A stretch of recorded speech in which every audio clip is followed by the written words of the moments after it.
Alrighty, welcome everyone. It's Tuesday morning, and I just watched the first two episodes of Asobi Asobase, and I didn't really care for it. It didn't do anything for me. Sorry. I keep apologizing. I shouldn't be apologizing for just expressing the like my honest opinion. I don't care about the show very much.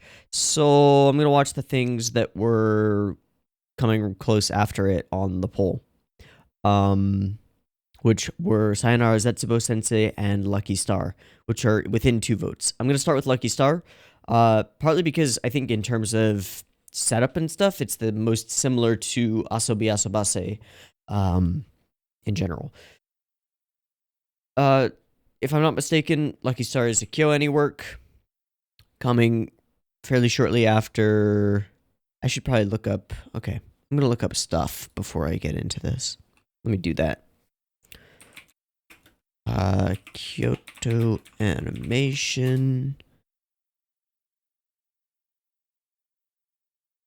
List of things that they've done. Yeah, there we go.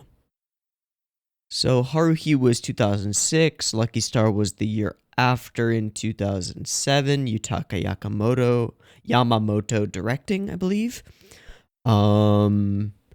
So only canon between these two, and it is a manga adaptation.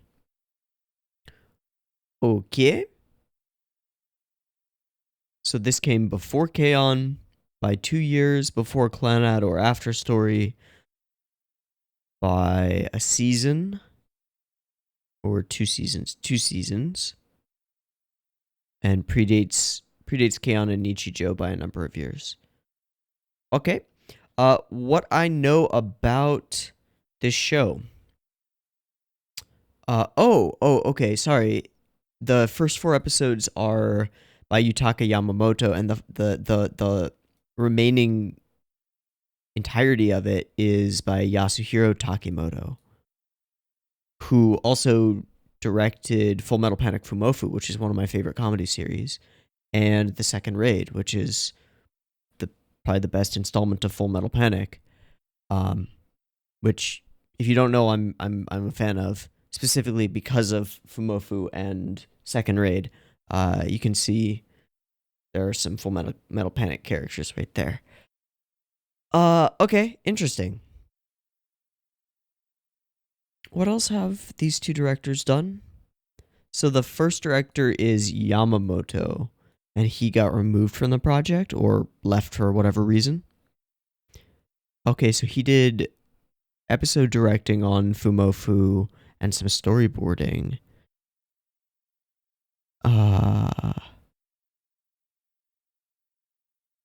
Production director, script, storyboard for Haruhi. Okay. So there's some crossover there. And then Takimoto did Amagi Brilliant Park, Air, the entirety of Second Raid, the entirety of Fumofu. Head director of Hyoka. So much more stuff with KyoAni. I don't know what caused that split. So that's interesting. Also director of Haruhi.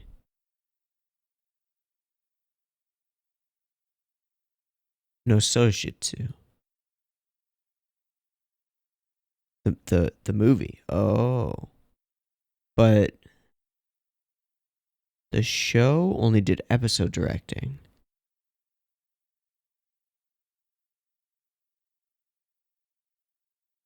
And an ONA. Okay, interesting. Okay. Cool. Well, that's really all I know. I know that this is in the vein of like an otaku culture type show, and I've heard it called the last great otaku culture show. I don't know what that really means. Let's find out. I've seen character designs from this. I've seen bits of dances from this. I know that there's a portion where they parody or riff on or pay homage to the Haruhi dance. So some elements of a Kyoani self-circle jerk, which is fine. I wonder if it actually has anything interesting to say about otaku culture. It doesn't necessarily need to. Uh, if it can capture the feeling of like, oh man, that's so real, or that's so true, or just be funny and position otaku culture gags in interesting ways, then it's probably worth watching. Um,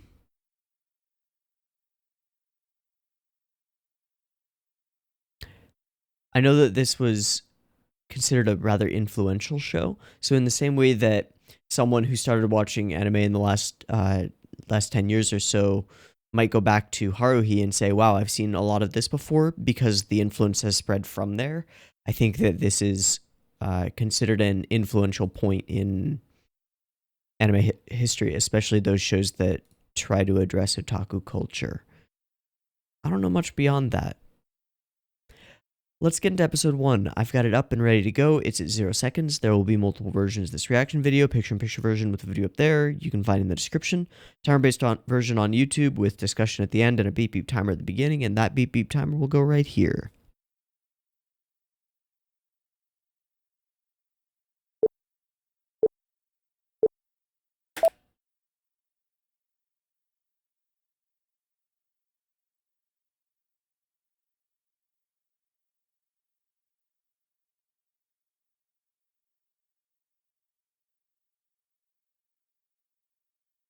Super stylized, super flat,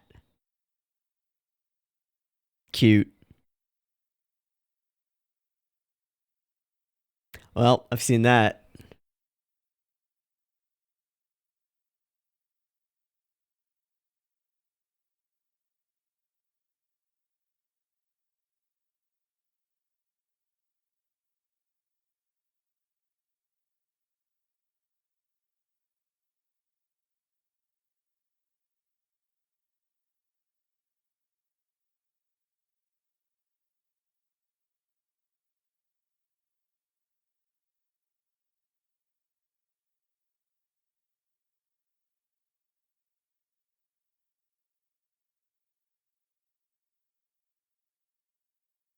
Who did character design?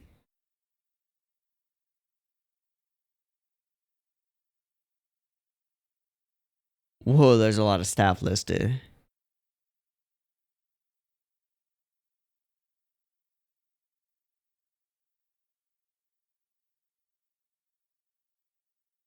Okay.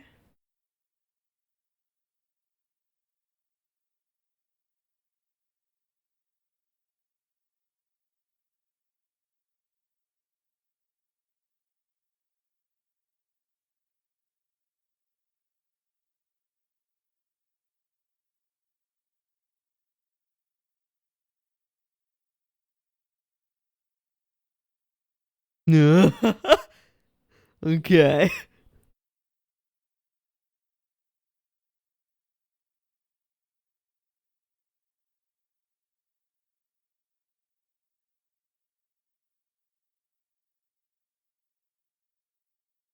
Which side is the head? Yeah, exactly.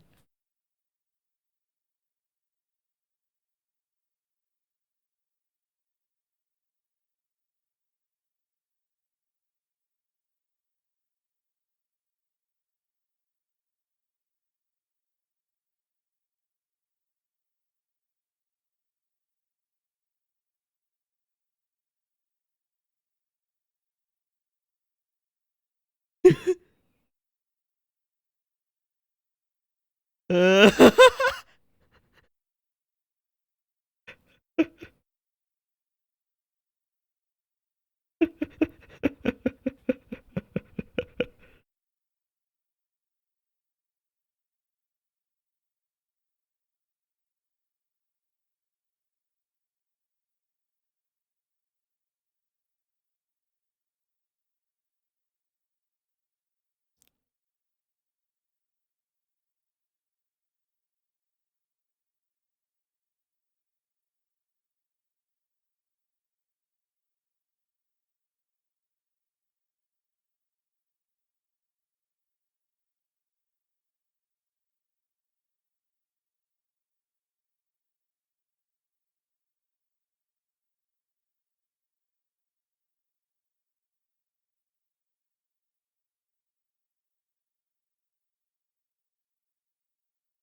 No, no, no.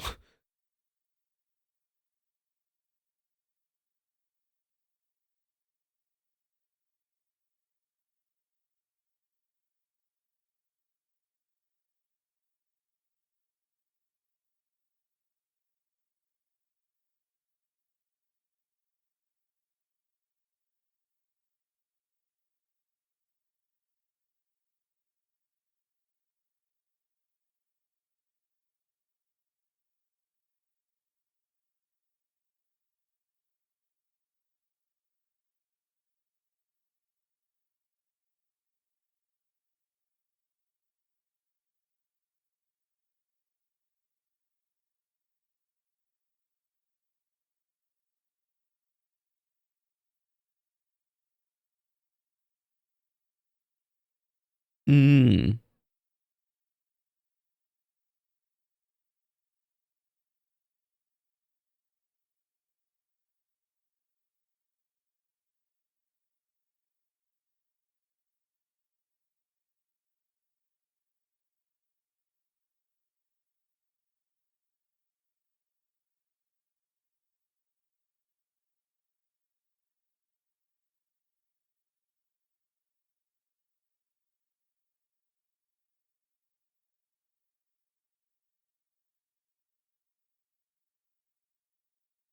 Hmm.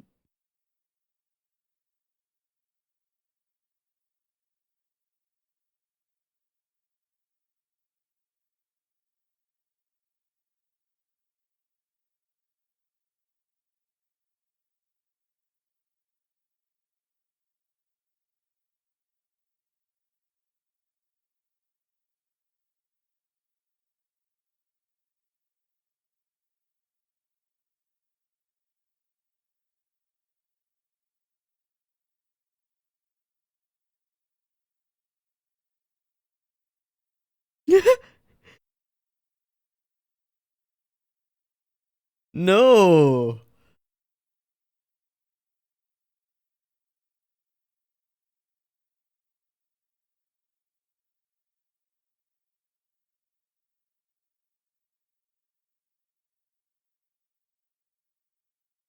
Ugh.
This is such an interesting conversation.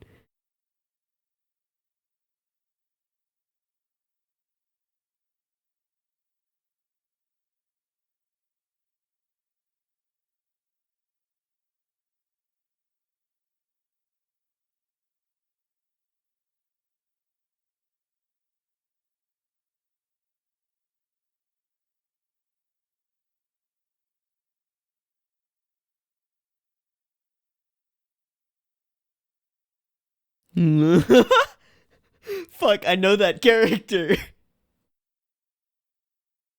I've been that character.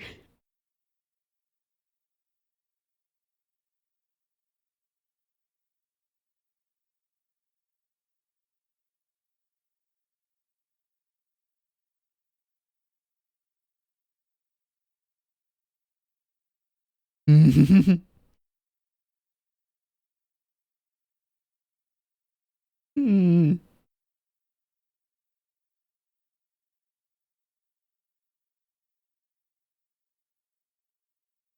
Okay.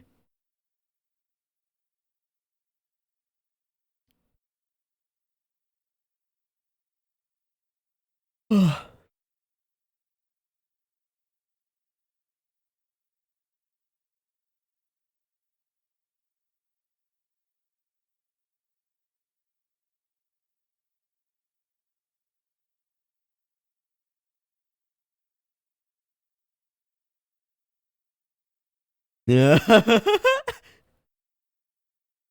Mhm. Okay, so she's okay, okay, okay.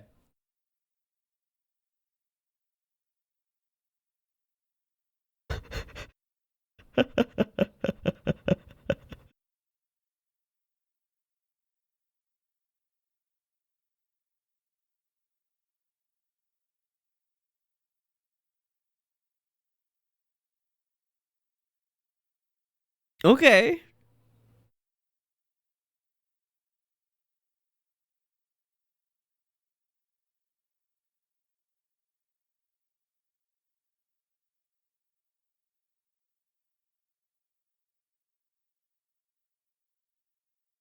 Perfect picture of Gat Moe. Okay. And Kona is versed enough in otaku culture to get it and point it out explicitly. All right, that's a solid setup.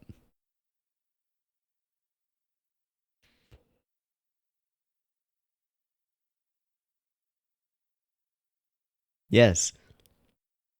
Oh, kind of.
Each for their own reasons.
I think she just wanted the homework.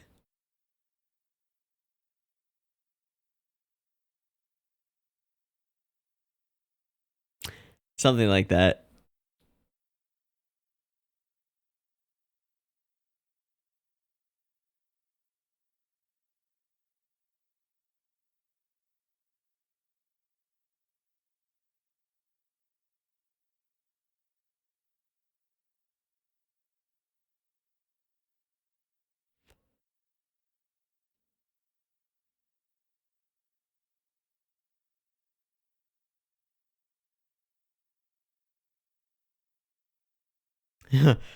Too real. Too real.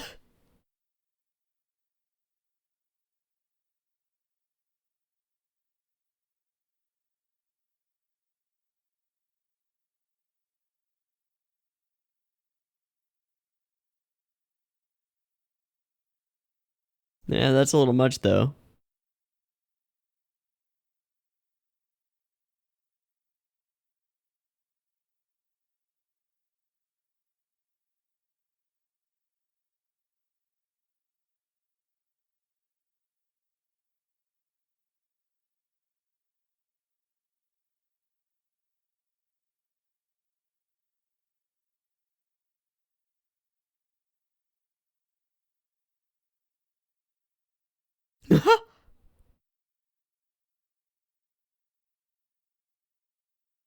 Not much.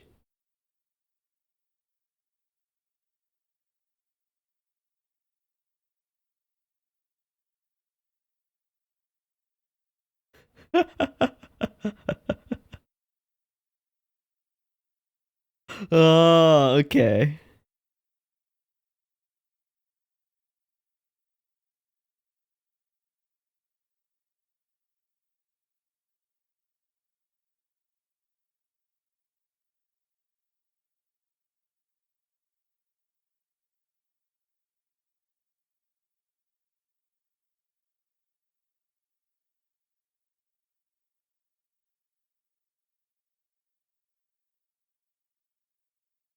Where are those friends? Uh-huh. Uh-huh. Yup.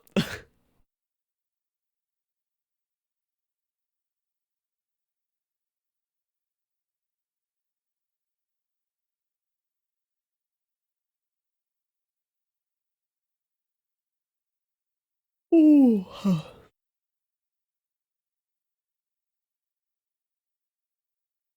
Lying low from what?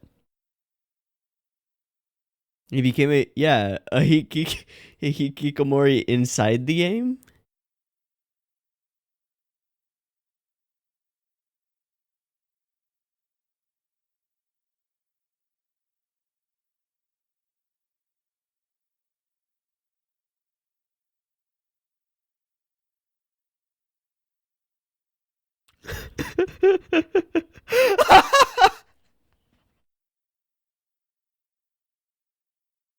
What is that, Street Fighter 2?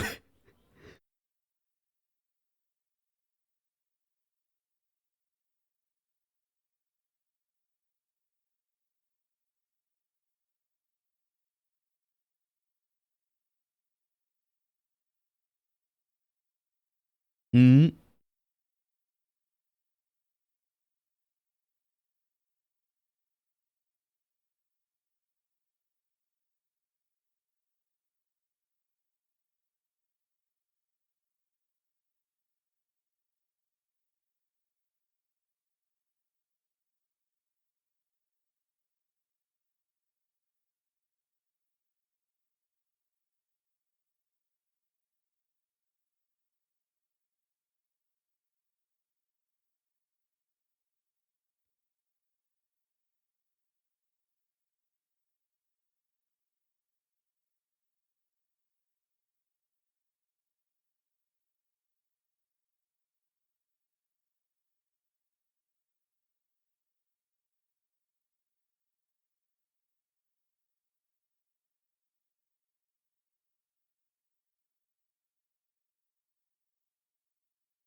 And she just continues to do it the same way.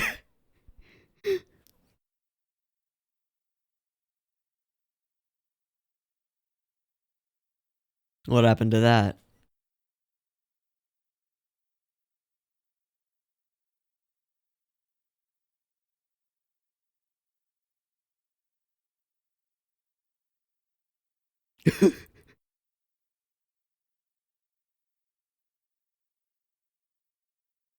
Huh?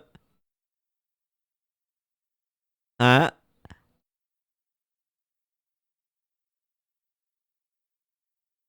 Hello? Okay.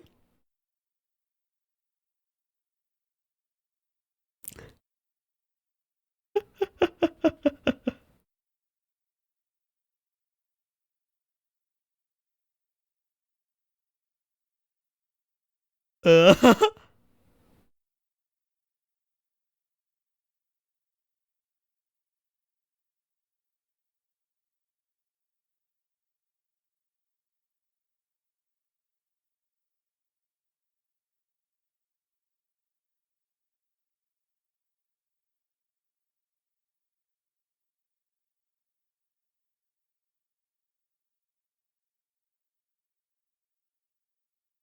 okay.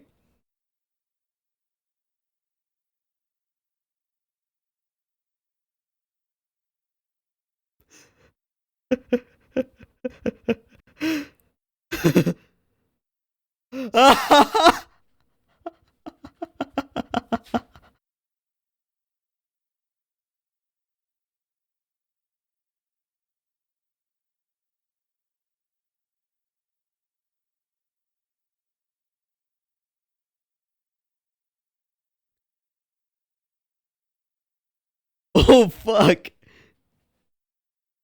This got real fast.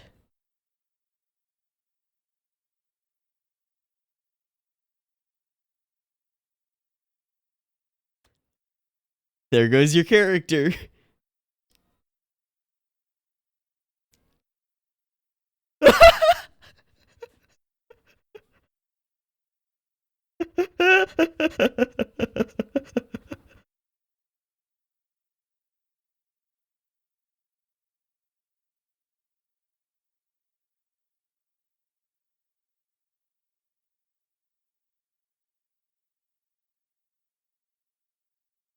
Oh, that's fantastic.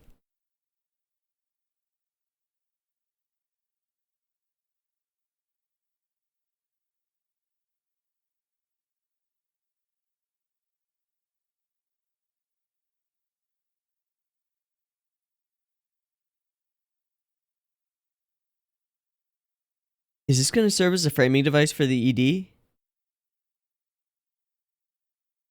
That they're all doing karaoke? That's uh that's Richan.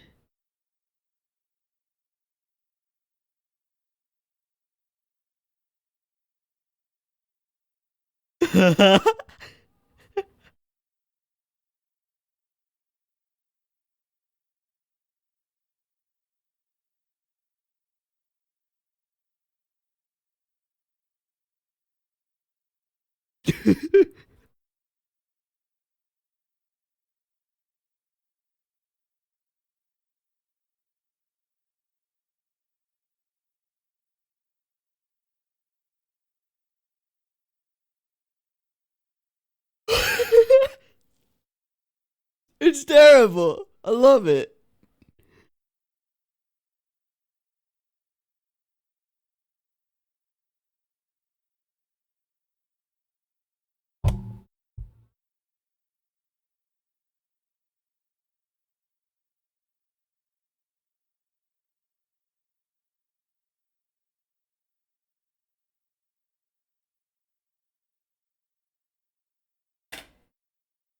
All right, I like this quite a bit. This is really fun. So opening and dance number is fun. Um the sort of meaningless conversations, the lack of care. Well, no, the careful lack of detail in the backgrounds and stuff. The really super flat, extremely stylized, even more so than we see in something like K-On! Extremely simplistic character designs that aren't made to distort too much, but can. Uh, really solid and distinct.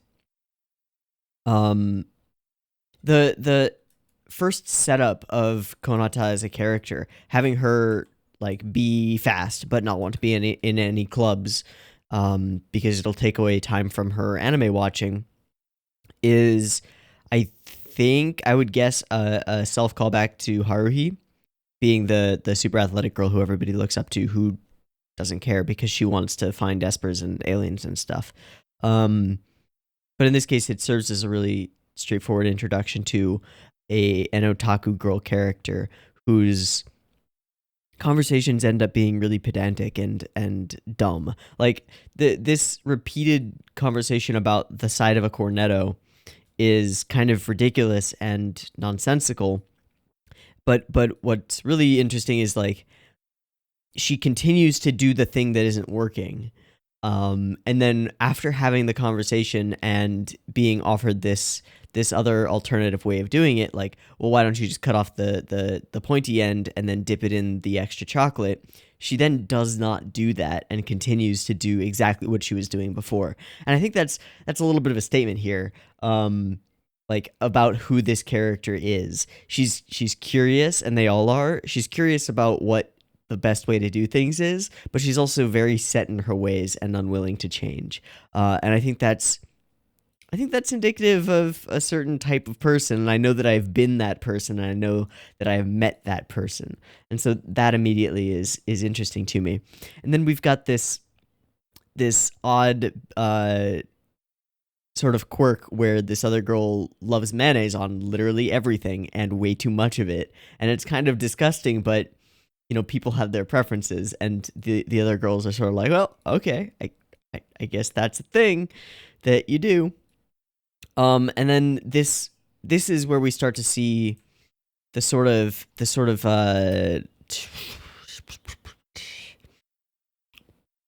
what I think will be the thread that ties this together. It seems that Konata is the main character who brings the otaku mindset to the show.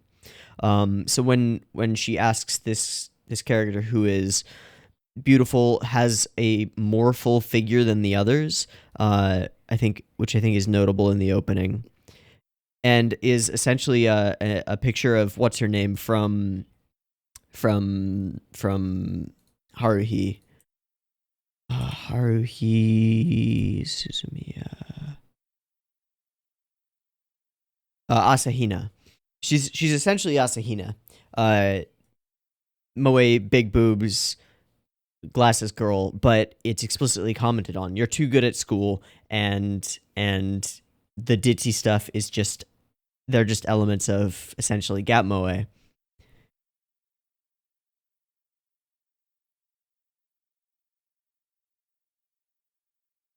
I don't really understand the conversation about the fluent stuff, except that it leads into the fact that this character is currently sick with a virus. Of course, she's there for selfish reasons. She's there as essentially a saint. And then we're just sort of introducing characters and having them be dumb. And here we get each of the characters like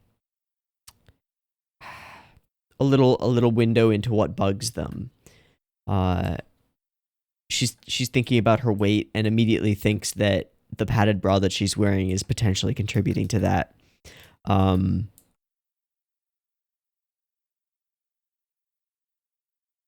don't remember what this one. Oh, right. She just screwed up and wore her character print underwear. She hasn't grown at all, so she's got a what do you call it? Height complex. Yeah. They mess with her about her lack of social life, and she's like, "No, I have a social life. We go partying every night and raiding." I love this sequence. I think that's supposed to be essentially Guile. She puts this as Street Fighter. It's cute.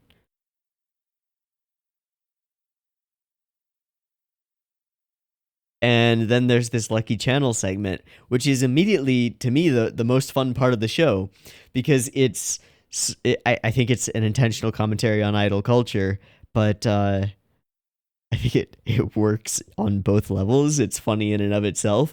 And then immediately, once the question is asked about your pay as a super idol, the instant character change occurs, and we know it's coming, right?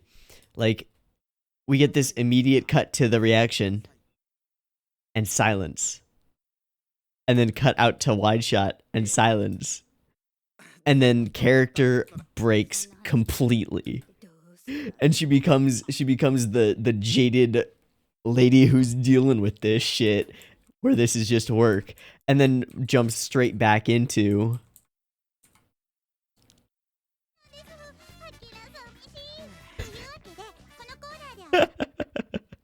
which I think is amazing. I think it's great. I was thinking that this thing at the end, where they're going through the catalog, was going to serve as a framing device for the ED, but it turns out that there just wasn't an ED for this episode. So that's intriguing. I wonder what they'll do with that in the future. I don't know. In any case, I had fun with this episode. There's something here. Like, there's a purpose to this, and while the comedy isn't I don't feel like I'm gonna be rolling every episode, and it's not slapsticky or anything like that yet. I assume it will verge into into that direction occasionally. What it nailed was the "oh, that's too real" feeling, and the "oh, I know these people" as amalgamations of or I know these characters as amalgamations of not only characters and archetypes, but of actual people uh in anime culture who I have met or interacted with or seen posting online. So there's something here, and I want to find out what it is. So I'm gonna watch episode 2. So let's do that. Let me pull up episode 2 of Lucky Star, and let's watch it. Okay, I've got Lucky Star episode 2 up and ready to go. Beep beep timer goes here.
Mm-hmm. Yeah.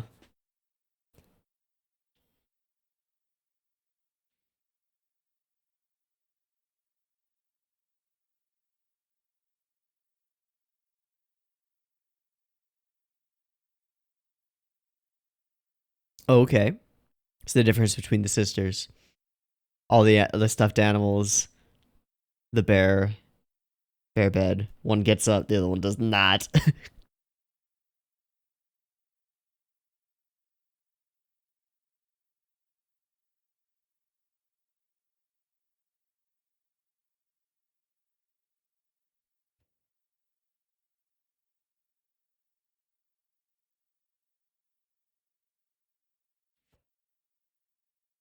And it's past noon. Uh-huh. Uh-huh.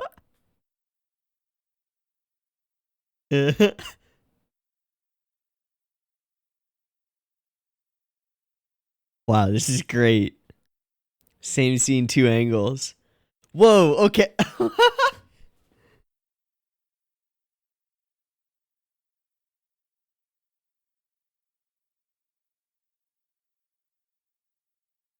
Uh-huh.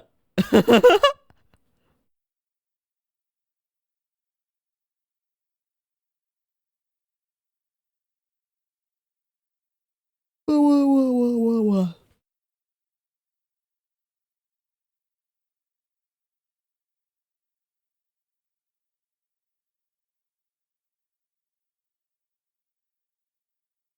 Probably.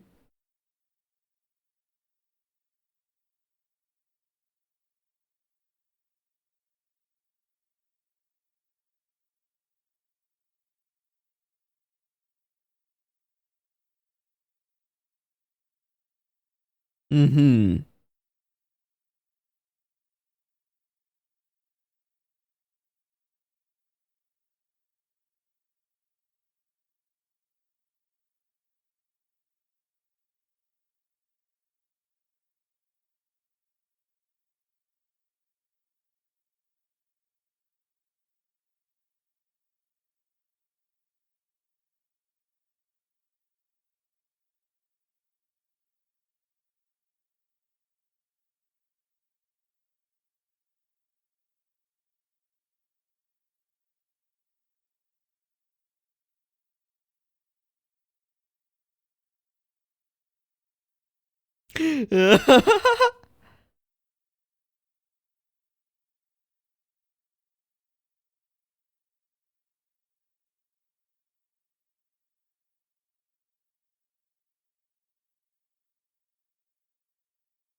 Hmm.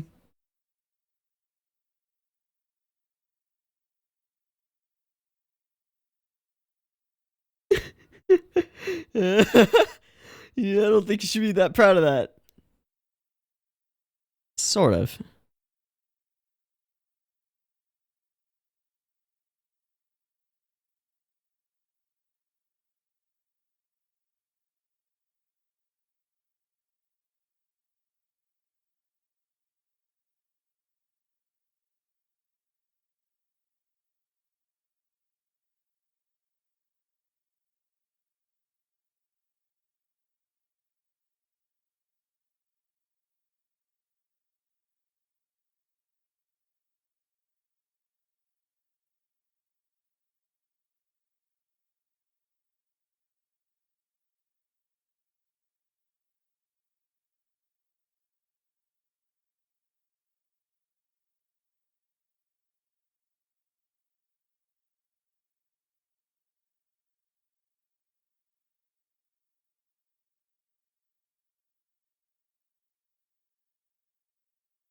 When it comes to games.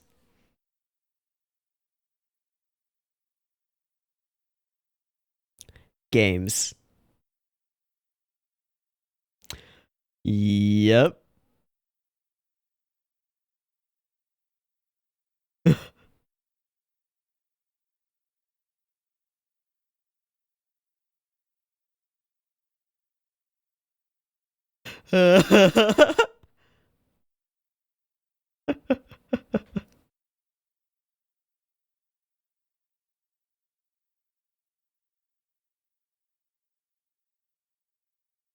A whole lot.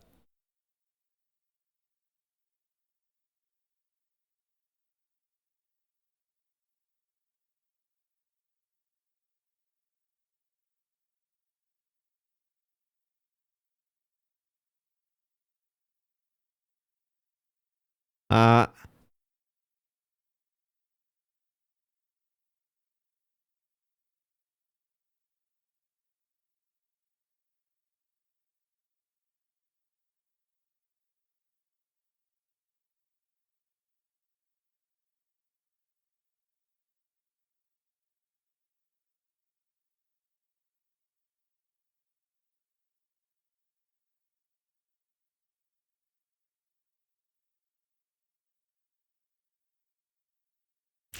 I have been that person. Oh man.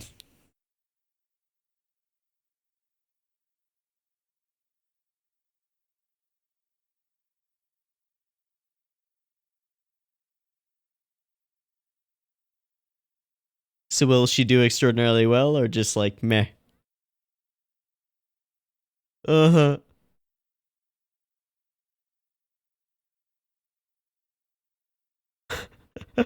I have been that person. Often. I slacked off a lot in high school. I'm an idiot.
Oh, you gotta deal with that.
So you've heard, I guess. Uh huh.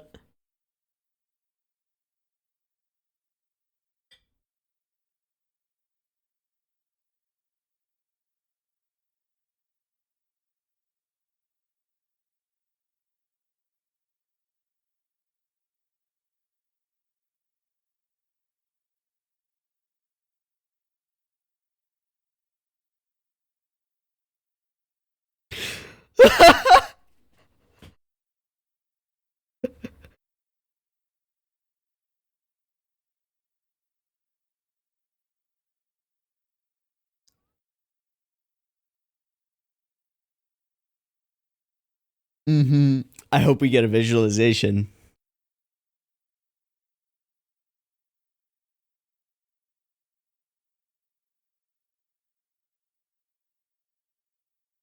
I think that's just you.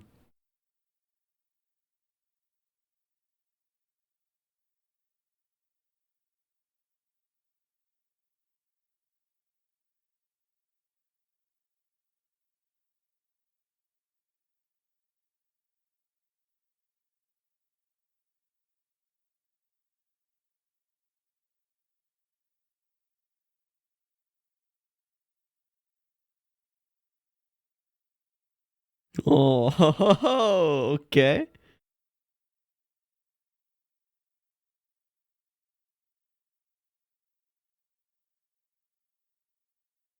Some direct commentary.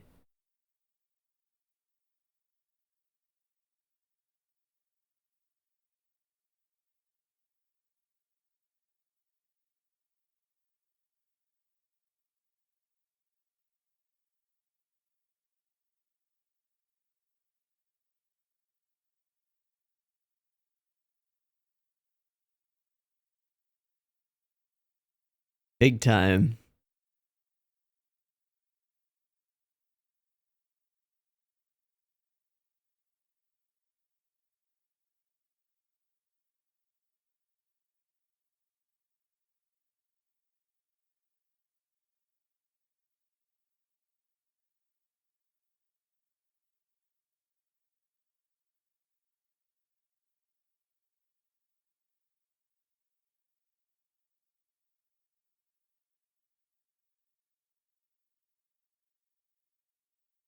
We don't get to see it.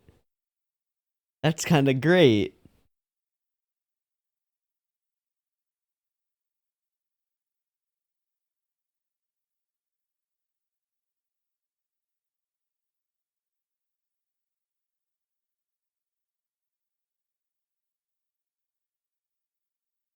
We want to be in on this joke. Ooh, that's good.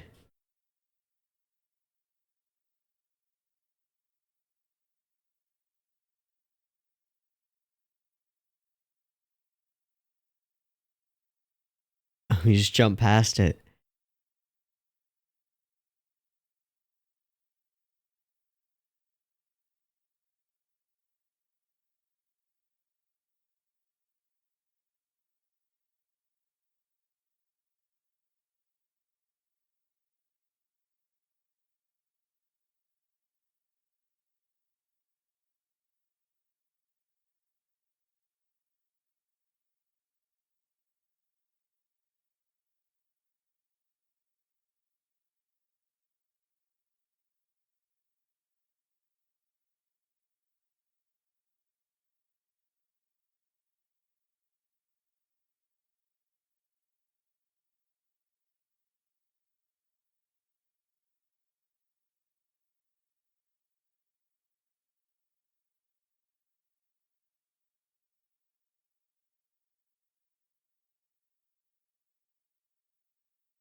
Part-time job, eh?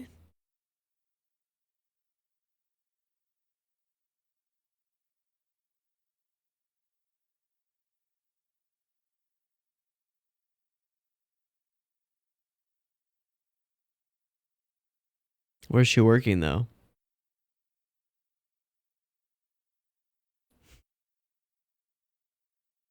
Yeah, but where's she working?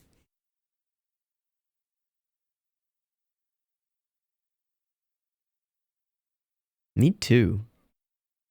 Doubt it.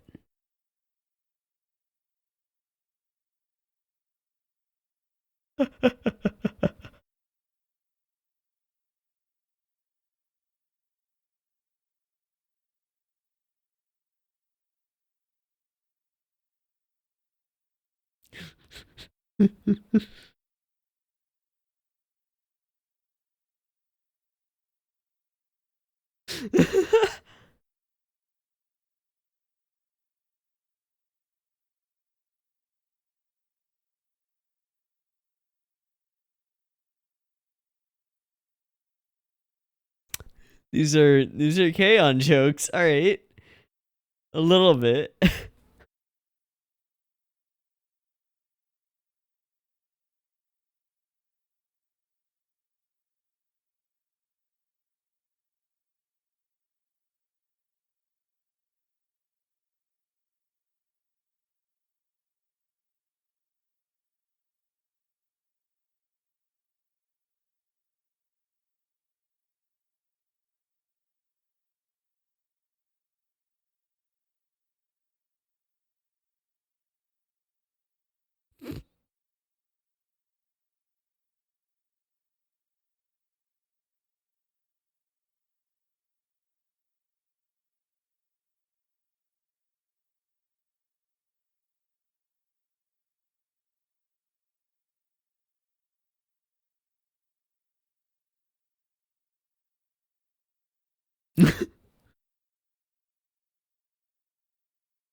He was. He was in the background.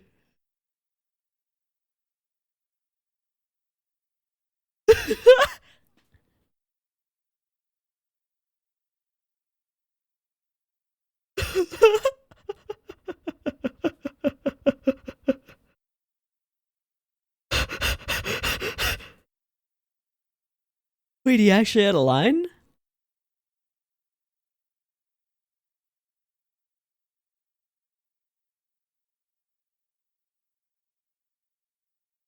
Back in my day.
Ah, he did say that.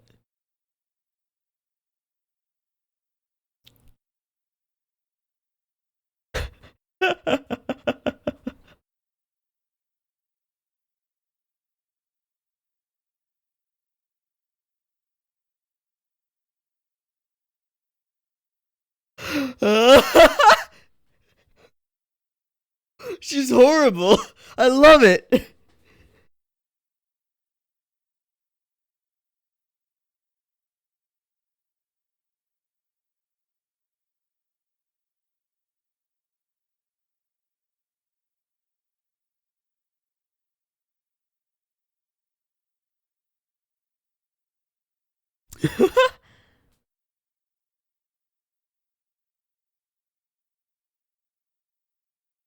Oh.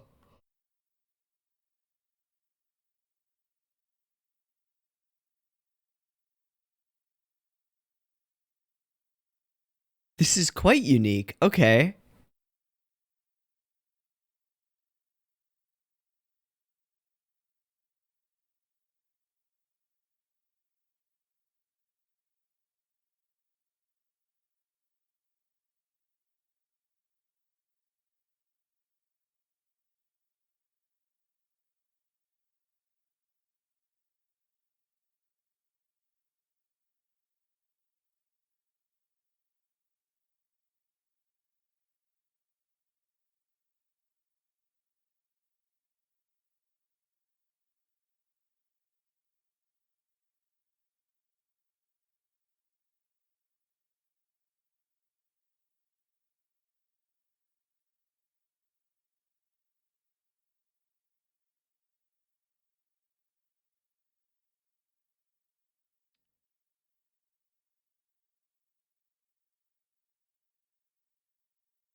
I'm gonna skip the preview.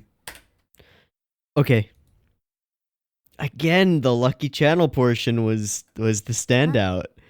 Um so okay, he also appears in the background, I believe. So we have the vacation part. I assume it actually is cut 45. Um, yep, there he is saying that. But then there's another scene where they're talking in the classroom and he's standing over on the right side in the background. I'm sure. Maybe it was during lunch.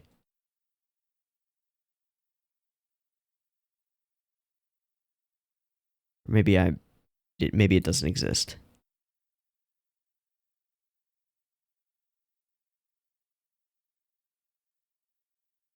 So there's this like this weird interwoven meta narrative of this guy as actor, this character in the show and character in the Lucky Channel segment, who is also an actor in the show, playing a part.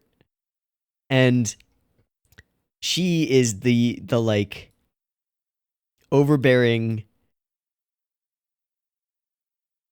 jaded industry regular who thinks that she's hot shit, but is actually quite terrible. For example, like her performance of the line from the teacher is so much worse than the actual teacher's line. That's fantastic. I love this segment with the split screen, but what's really impressive is this scene where the same thing is going on frame by frame in two different angles, which is kind of insane and also amazing. Jesus. Okay. Well, fun 2 episodes. I really enjoy the self-aware nature of the show. I've seen that kind of thing before, of course, but I can see how this was an influential piece of it. It does it really well and it flows really well, and the jokes aren't like explicit jokes. They're interesting conversations that are goofy and happen based on individual characters, like personal quirks and assumptions and way of looking at the world. I think that's the way that a lighthearted conversational show should be. So, this gets a thumbs up from me. Cool.